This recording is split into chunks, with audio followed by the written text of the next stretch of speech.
Magandang araw guys. Hyundai Tucson 2016 hanggang 2021. Maingay po yung engine niya. Banda. Ano po yung tunog niya. Nagpalitan kami ng bearing, tensioner, belt. Ano siya. Yan yun sa isa namin customer. Yan. Ito naman yung isa pa. Medyo mahina-hina pa to. Pero pag tumagal, lumalakas to ng lumalakas. Ayan. At ito naman yung napalitan na. After na mapalitan yung alternator assembly. Wala na, okay na. Wala na yung sumisipol-sipol. Lakas na eh, no? Pag mainit, tapos na matagal na agad.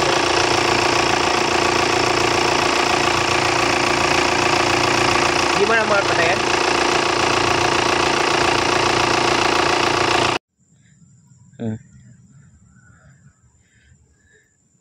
Ang ingay na tunog na to eh.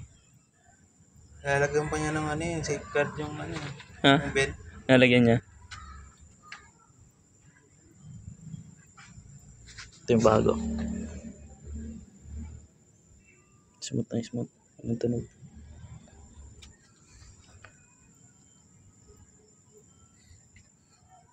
Noong nakaraan kasi nagpalit kami ng bearing ng ganito. Hindi nadala.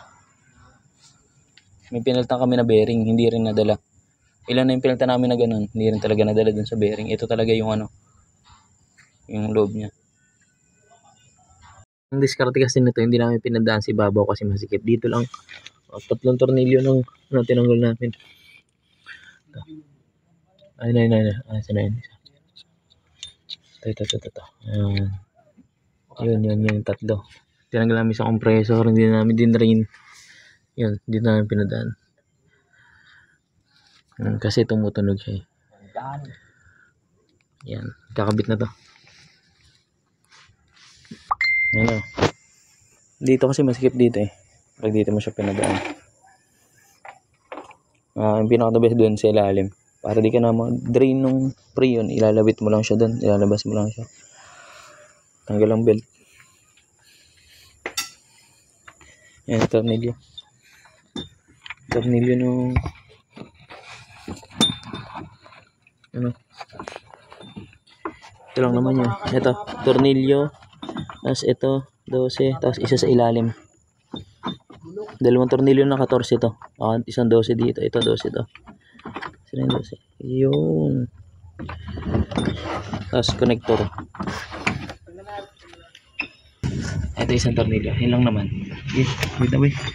Bitan na gamin dun. Ayusin natin ang besta. Yan o. Ganda pagbago talaga o. Solid. 2016 na diesel, 2017, 18, 19, 20. Yan ang naging problema nito. Tumutunog. Tumutunog siya. Marami akong na-experience sa ganyan. Nagpalit kami ng bearing ng alternator. Nagpalit kami ng bearing nito, 2. Pero wala pa rin nangyari. Wala ko bearing lang kasi. Yan pala. Yan. 3 lang yan. Okay na.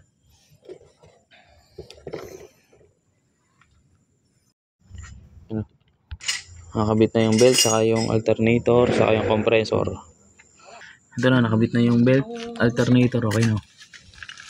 Solid, okay na. Ganda, bago. Let's testingin natin mamaya.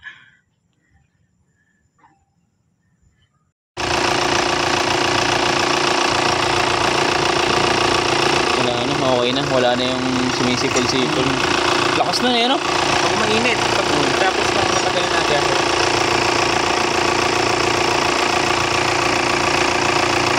Hindi mo na mga patayan?